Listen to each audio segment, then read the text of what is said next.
Hello! Welcome back to Open Studio with me, Hilary Clark. You know who I am if you're following me on Facebook. I guess I did that for when I put it on YouTube. Who knows? Whatever. I'm still winging this thing. Absolutely winging this every single day when I do this. I'm not winging the creating. I'm not winging making my art, but I'm certainly winging this video deal. So anyway, today I'm hoping that we will finish the last of the green, the last of the stitching for Feeling Isolated, which is my latest textured fiber painting. It is my intent to get it finished, whether we get it finished during this time in Open Studio or if I need to spend a little bit of time after we go off video to finish it up, that's going to happen. And then over the course of the weekend, I'm going to finish the piece up completely. That's my intent anyway. And then on Monday in Open Studio, we'll have the full reveal. So come back on Monday and see it all done. All right. Today I'm just really going to dive into the stitching rather than chattering away for too much longer before I start doing that itself. But today I want to talk a little, so I want to get the camera situated, or the iPad situated where you can see it, so you can kind of see what I'm doing and see me. Oh, let's see, we want to see a little bit of my face. We don't want you to see my chin. Let's get that position. There we go. All right, better. Yay! So, I also want to say this is probably going to be the last one that I do live on a Friday. Again, if you're watching these on YouTube, it doesn't matter what day you watched it, but in terms of Facebook Live, I think I'm going to stop doing it on Fridays. If I'm honest, Friday is usually my day to take a day off from the studio. I do other things and kind of give myself the afternoon to relax, but I did this last week and this week, and I'm just not really sure this is a good time for people to be on Facebook, to be honest. So anyway, but also Friday afternoons or Fridays themselves are not usually my day to be in my studio. So anyway, let's get going here. And get this thing finished up. All right, awesome. So today, what I want to chat a little bit about is creativity in terms of creating your own life. We don't think of it in those terms, right? Again, and I've said this before, and I'll say it again. We think of creativity as making art, as doing something like sewing or singing or dancing or whatnot, and we don't really think about it in terms of in broader terms, like the act of creating your own life. And you may think, what the hell is Hilary talking about here? Create my own life. I'm just given this life, and I'm supposed to live it. And I was born, and I grow older, and I get a job, and I raise some kids, and I get married, and eventually I get old and I die, right? If you follow the standard trajectory there that most of humanity follows, right? But the thing is yeah, you can do that. You can sit there and cruise through life kind of complacent and letting, following the standard trajectory, following the protocols that, your family did before you, or the people who came before you did,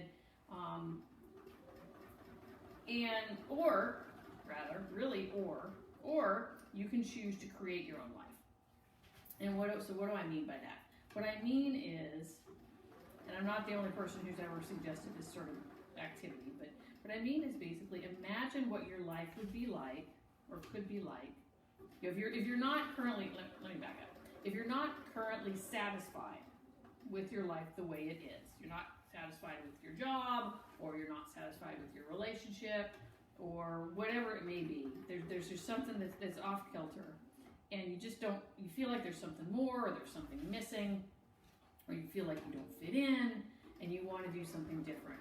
You have the opportunity to create your own life, as opposed to living the life that you think you're supposed to live. So to do that, I would ask that you spend some time, or consider spending some time, imagining what your ideal life, or your perfect life, or your preferred life, or your created life looks like, right? And so that means visualization, or if you're good at imagining things in your head and seeing pictures in your head that way, or you can journal it, or you can talk it out with somebody or whatever works for you, whatever method works for you. But it means sitting there and really, just sort of letting it come out of you. Like, what do you want to do? Who do you want to be? Where do you want to go? What do you want to have happen? And there's a gentleman, his name is Mark Allen, and he's a huge proponent of something called Success with Ease, which is, I think, is brilliant, because ultimately I'm kind of a relaxed person and I don't want to work any harder than I absolutely have to, right? So I love this guy and his Success with Ease thing. But he advocates something called creating your ideal scene. And there are others who suggest the same thing, just have different terms for it. But what he's talking about with this ideal scene is, again, you imagine what your life would be like. And so you write down things like, I get up every morning at 6 a.m. and I spend, some time in meditation. I do some journaling. I relax out on my, patio with my cup of coffee and eat my breakfast and read my paper or scroll through my phone and check my social media. Maybe I go for a walk or I do some other form of exercise. And, I come home, I clean up, or I finish exercising, come home, clean up, whatever it is, clean up, right? Just clean up. And then your day starts, and maybe your day starts at 9 a.m., whatever your job. Maybe you go to your job at 9 a.m., you have to be there by 9, or you work for yourself and you start your work day at 9 a.m. And so then what are you doing for work? Like for me, it's like, all right, I spend my morning typically working on marketing and business building functions and things like that. And then I take a break for lunch, and then, I'm using myself as the example now. Then I take a break for lunch in the afternoon, and, and then I tend to do all my creative stuff in the afternoon. I make all my art in the afternoon. And so for you, if you're doing it, maybe it's, maybe you want to, run a marathon. Maybe that's part of what your ideal perfect life would be. And so you're like, all right, and so then I train, I set up a training schedule and I run 5 miles a day for the first month, and then I up it to 10, and I'm not a runner. I have no idea how you would train for a marathon. But you sit there and you imagine what your ideal day, your ideal life would be. So you imagine the work that you would really love to do. You imagine the people you'd like to be surrounded with. You imagine the ways that you might want to be of service. And you just start really getting clear on, well, it's not even getting clear. You just write it down, right? Write it down, speak into a video, however you want to do it. But imagine your perfect day. And then you take this sort of created, imagined life, and then you can sort of break all those down and say, okay, well now, what's the plan for this? And so you first go through it and see how many of those things are actually like goals or targets you want to set, right? Are they actually end results? So like, you use the marathon example. If one of your things to make your life just absolutely perfect for yourself is to run a marathon, then, as a goal, it would be run a marathon. So you would take this imagined life and create goals or targets to hit out of it. And once you've got that list, then you can decide, all right, well, what do I need to do to make those things happen? And so, again, using a marathon as an example, you would write down a plan like, all right, maybe you got to go buy new shoes.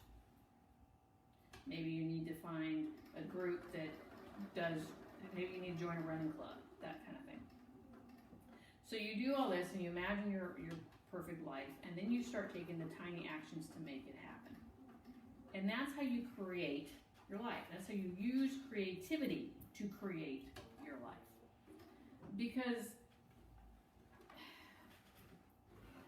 and this is something any one of us can do, but most of the time what happens is we get caught up by the conflicting voices in our head, right? So you got the one voice that says, okay, I got to be a responsible grown-up, I'm a parent, I don't have the luxury of, doing what it is that I want to do. I don't have the luxury of quitting my job. I don't have the luxury of spending time every day doing something creative. I don't have the time to train for a marathon.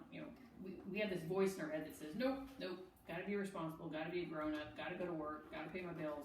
And yeah, you got to do all that, right? I mean, we have to. You got to eat, right? So you need to make sure you're making some income so you can eat. But then you've got this other voice inside your head, and I believe that this voice is your inner child, who never leaves you. Just because you grew up didn't mean your inner child disappeared. We just tend to tune it out because, again, we're supposed to be responsible adults and set aside childish things. But that child is still in you, and he or she is still talking to you. And he or she is still saying, but no, here's what I'd like to do. Here's what would be fun. Here's what would make my days more interesting or more exciting or just better, right? Here's what it would take for me to feel happier. And that's your inner child voice asking you to do things. And we ignore that voice, and we end up living a life that's ultimately structured in a way that may not really suit you. Because again, it's the societal way of living a life. So you can continue going on, listening to the adult voice, the adult you, or you can decide that maybe, just maybe, your inner child has something that's worth listening to. And so allow yourself to hear what the inner child has to say, and then start imagining what your life could look like if you listen to your inner child more often. And then you can start creating that life. Because ultimately it's all about kind of coming up with a plan and then taking the action on it. And this is an opportunity to get creative, right? It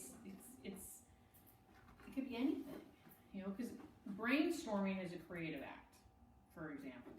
So we don't think of it in those terms. Oftentimes we think brainstorming is like, okay, this is something they made us do at the office in a meeting, but ultimately it's creative, because the more each idea from one person, as one person throws something out and somebody else thinks of something else. So for you to imagine your perfect life, to create your preferred life, you got to do your own brainstorming. And as you start jotting down those ideas and you start just playing with it, and you don't take anything off the table, you let it be as wild or as crazy as you want it to be, and just start playing and see what happens. And see if something rises out of that you're like, oh my God, I absolutely have to do this, and I don't know why the hell I haven't.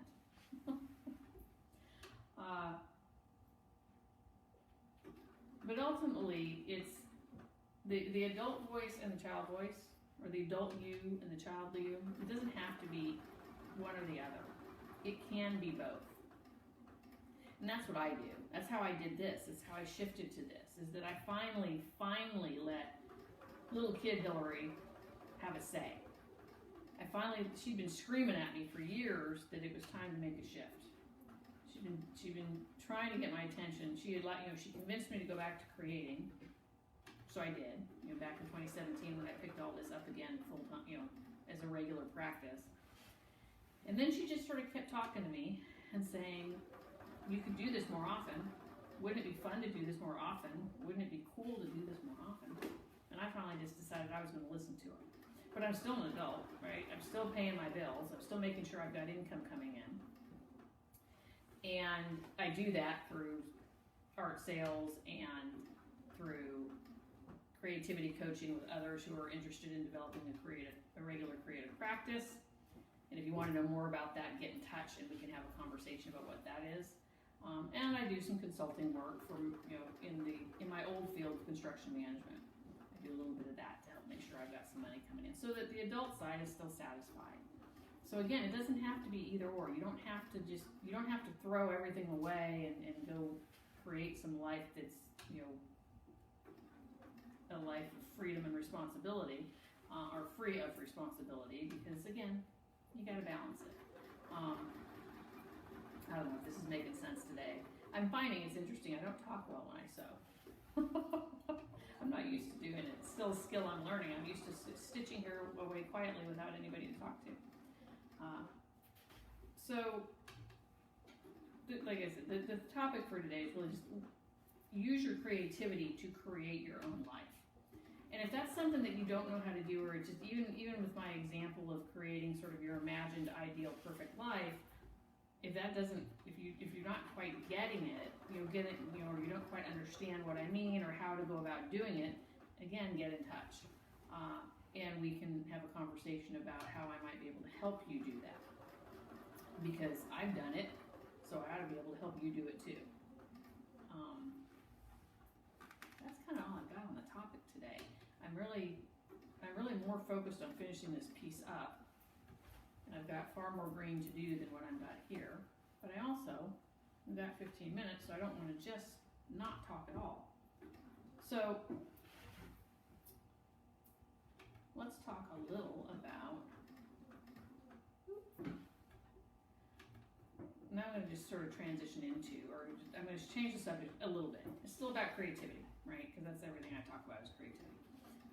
What I want to talk about is this thing that I call a regular creative practice. Because I do think that it will also, if you're having a hard time coming up with what could your ideal perfect life be, implementing or inserting a regular creative act of some sort, even something as simple as coloring in a coloring book, and doing it regularly will open up your brain and rewire your brain so you can start being more creative and your imagination will grow. So, because what I do is I connect you to the imaginative, intuitive, playful part of yourself. So, when you sit there and you do something like what I do here, again, it'd be your thing, it's not my thing. You wouldn't necessarily do my thing, you do your thing. But doing something like this regularly, setting a schedule, like I said at the beginning, this is going to be my last Facebook Live on a Friday because I don't usually do this on a Friday. Friday is my one day that I don't go into my studio and sew. But I do try to go in every single day. And I instituted this regular practice because it was important. Initially, it was important for me because I wanted to be doing this. I wanted to be playing with color and fabric and thread. And I found I really wasn't doing it until I put it on my calendar and sort of created a structure and a system around it so that I could guarantee that I would go do it do it often and regularly. And I firmly believe that regular practice is what allowed, like I said, is what allowed my imagination to grow. It allowed my creativity to expand. And it absolutely got me more in touch with the inner child within me. And I really like to call it the secret rebel. Right? Because my little kid, there's a picture of me when I was about 5 years old. There's a photo, and I've put it on Facebook before. Again, this is a picture I was about 5 years of age, and in this picture, just the look on my face, man, I look like I am in trouble. And it's not usually how I think about myself when I think about me as a kid. But in that picture, oh man, that little kid was she was a little pistol. She was going to do something fun. She was up for playing and having fun, and nothing was going to get in her way, nothing was going to stop her. And so she looks a little rebellious in this picture. So that's why I sometimes call the inner child that we all have in us the secret rebel. And so my secret rebel wanted to do art. She wanted to do, I wanted that secret rebel within me, wanted to do something creative. And for years I thought it was writing a book. I thought it was writing a novel, and I would try it, and I'd never get very far. And I think that, looking back on it, hindsight being what it is, that was just fear. I wasn't ready. I had work to do on myself.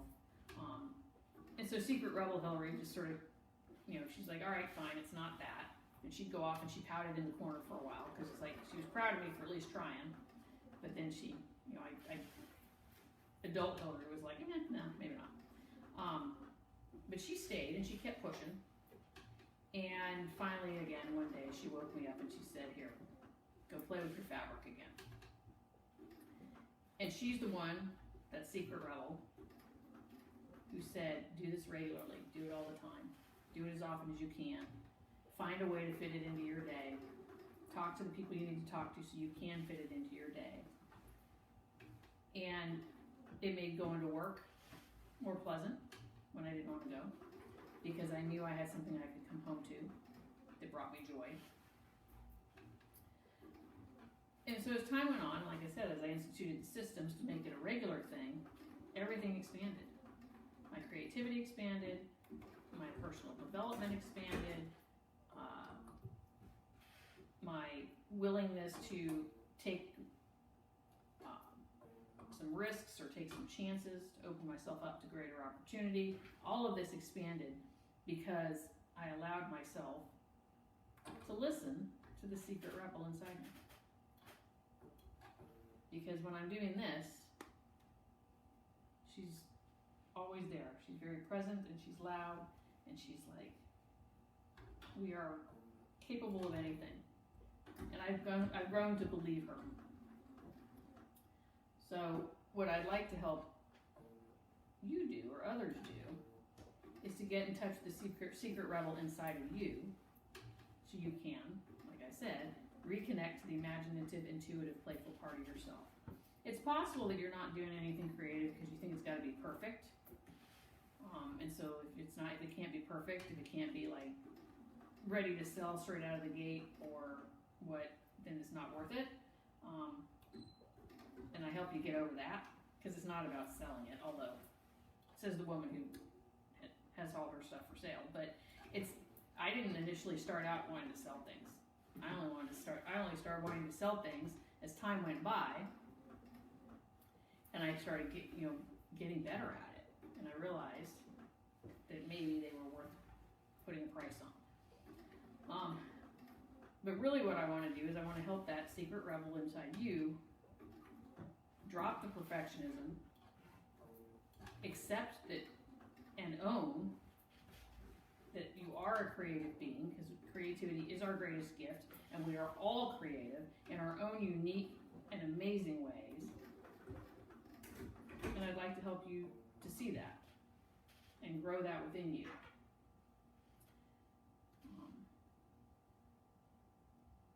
Catching my threads here. So we got lots to do today. We got more to do than I expected. So that's all right. So I don't know that I have much more to say today. I'm not sure if I was coherent today or not. It's hard to I sit here and listen to myself. Hi, Tracy. And I wonder sometimes if I'm making sense. I hope I am. I don't know. I also don't know how well you can hear me. I am finally getting a set of earbuds that will allow me to speak to my iPad. So next week maybe the volume will be better. One can hope. So, but for now, I think for the last,